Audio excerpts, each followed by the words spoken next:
Hello everybody. Today we're going to be participating in the Terry Fox run. You're going to be running outside. And we're doing this to honor the memory of Canadian hero Terry Fox. And this book that I'm going to read today is really interesting because it's told from the perspective of his best friend Doug. I hope you enjoy this story as much as I did. Terry Fox and Me by Beth Leatherdale and Milan Pavlovic.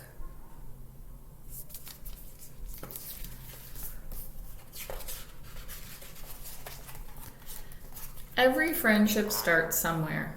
Ours begins at the Maryhill Cobras basketball tryouts in a small city in British Columbia, where two rivers meet and become one.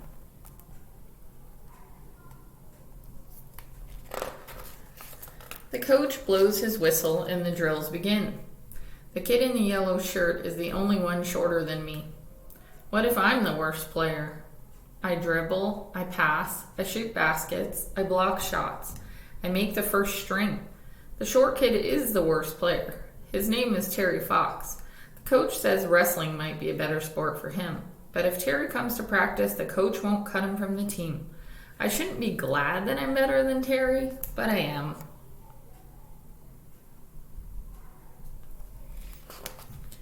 The next day, the phone rings. It's Terry. Hi, Doug. Want to play some one-on-one? I need to work on my game. Nah, I can't. I'm busy, I say. I'm not really busy. I just don't want to play with the worst kid on the team. A week later, Terry's still calling. This guy won't give up, and I like to win, so I say yes. School ends, but all summer long, Terry and I practice. Terry learns to keep his head up, stay low, step back, fake. Terry's not so bad. He's funny. He likes science. Best of all, he loves basketball too. Even though I beat him every game, he never complains.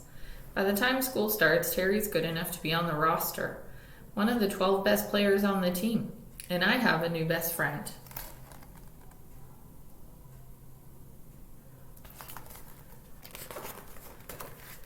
Before long, we're in high school. Terry grows taller than me.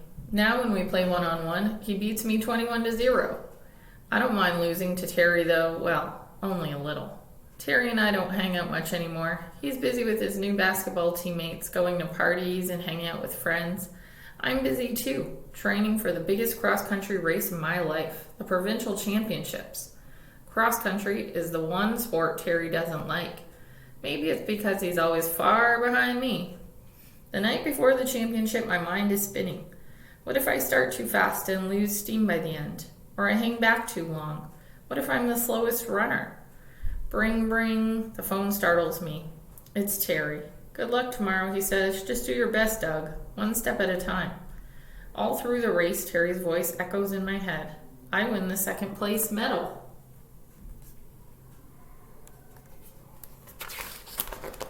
When university starts, Terry and I drive to the campus in his old beat-up car. Over the rattle of the muffler, he tells me his knee is hurting, probably from basketball practice on the hard gym floor. He doesn't want the coach to know. But a few weeks later, Terry can barely walk, so he goes to the hospital. When I visit Terry the next day, I see tears rolling down his face. He has a rare type of cancer. They're going to amputate his leg. Terry is the best athlete that I know. What can he do with only one leg? But Terry says not to feel sorry for him. Losing his leg is just a new challenge.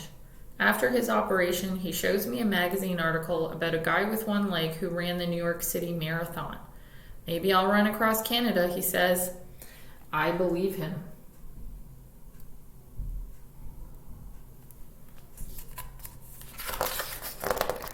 Terry stays at the hospital while he learns to walk with his prosthesis. He looks like the bionic man, all fiberglass and steel where the rest of his leg used to be. At first, Terry practices walking with 2 crutches, then 1 crutch, then just a cane. One day when I'm bringing him some schoolwork, he surprises me at the elevator, empty hands raised in victory. How'd you walk here, I ask. 1 step at a time, he says with a grin. The months speed by with treatments at the cancer clinic. As soon as Terry's finished with the treatments, he starts weight training to build his strength. Playing wheelchair basketball helps too. Sometimes we race up the pine-covered mountain, Terry in his wheelchair and me on foot. I always give him a head start. He says hearing my footsteps behind him makes him push harder.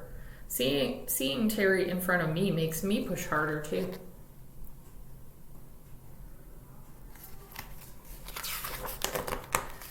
Terry tells me a secret. He wants to run across Canada to raise money for cancer research. Will you help me train? I tell him to start slow. Run a little farther each day. Give his body time to recover. In a year or two, he'll be ready. But it's not just Terry's body that has to adapt to running. His artificial leg does too. Terry and his prosthetist, a person who makes artificial limbs, get to work.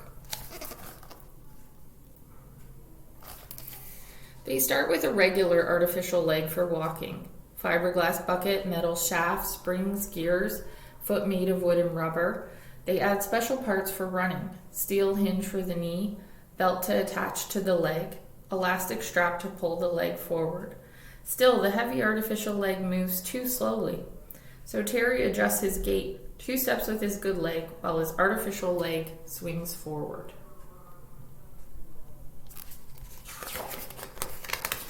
Even with the new leg, running is very painful for Terry, but that doesn't stop him. Terry runs at night under the warm glow of the stars. Some nights I run with him. Some nights he runs by himself. Hop hop on his left leg, long step with his right. By the end of summer, Terry is running 8 kilometers a day. I ask him if he wants to enter a race with me. When he tells me to enter him in the shorter distance, I push him. You run almost that far now. Why don't you run the longer distance? It will be a bigger challenge. For a few minutes, Terry doesn't say a word. Then he answers, "Okay, Doug, I'll do it." The 28-kilometer race is grueling. The course is steep and along a busy highway. I finish 8th, one of my best times. Terry comes in last, grinning from ear to ear. The crowd cheers. "That's my best friend," I shout. If it's the truth, it's not really bragging.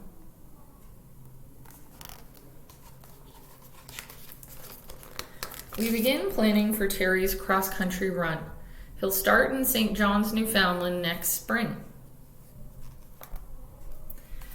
To make it back home to British Columbia before winter, Terry will have to run a marathon every day. 200 marathons in a row. No one else in the world has ever run that far on one leg. Terry trains even harder. Every day he runs, he never thinks about how far he has to go. He just takes one step at a time. To the corner, to the stop sign, to the tree. Nothing will stop him from running. Not the flu, not the blisters, not his leg bleeding.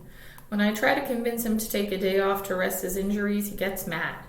We argue. He keeps running.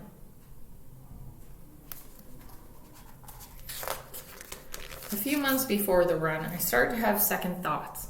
I'm supposed to drive the van, get Terry water and food, keep track of how far he runs each day, talk to reporters, and collect money. How will I do all of that? I can't talk to reporters. I don't know what to do if Terry gets hurt. Again and again, I ask Terry to find someone else to go with him. Soon, Terry loses patience with me. He stomps towards me. "You're my best friend. You have to go with me. Remember, take it one step at a time." Terry looks so different now, strong and powerful.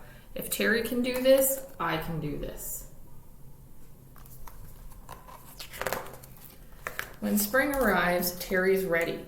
So am I. We pick up the brand new camper van that will be our home for the next 5 months. It has everything we need. Fridge, stove, stereo, beds, stinky chemical toilet. We load the cupboards with all of Terry's favorite foods. Cereal, oranges, chocolate chip cookies, canned spaghetti, baked beans, peanut butter, and jelly. We gather all of Terry's running gear. 8 pairs of running shoes, 5 white t-shirts, 4 pairs of gray shorts, 3 artificial legs, and 1 lucky sock.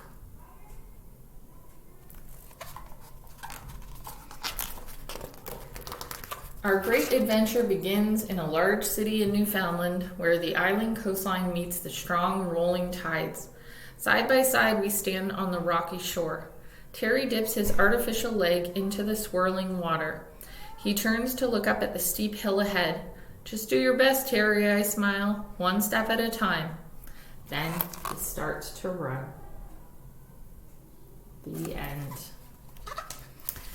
So there's a beautiful note in here from Terry Fox's brother, Daryl Fox, and it says, "My brother Terry accomplished the impossible, but as Terry always said, he didn't do it alone."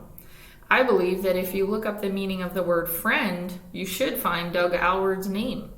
In 1980, Doug sacrificed and committed the whole year to supporting the Marathon of Hope. He was the only person by my brother's side every kilometer that he ran. Doug received no payment. His reward was supporting his best friend and witnessing him run into history while helping those less fortunate. During the Marathon of Hope, everyone quickly recognized Terry's commitment, dedication, and courage. To me, one of his finest traits was his humility. The same person who started the run was the same person who was forced to stop 4.5 months later when cancer returned. When fame and fortune were offered at every turn, he quickly declined, asking instead for donations for cancer research. Doug matched Terry in this humility and has been practicing and owning this trait now for 40 years. Doug always downplays his role. Terry needed a believer, someone who matched his never-give-up attitude and his stubbornness, who would be there through the good and not-so-good times. Thank you, Doug, for being Terry's friend. And here's a quote from Terry Fox, and it says, "All my life I've been told I'm not the biggest, the strongest, or fastest, or the smartest. This is just one other challenge for me to overcome." And here's a photo, and from the left you have Daryl Fox, Terry's brother, Terry Fox in the middle, and Doug Alward.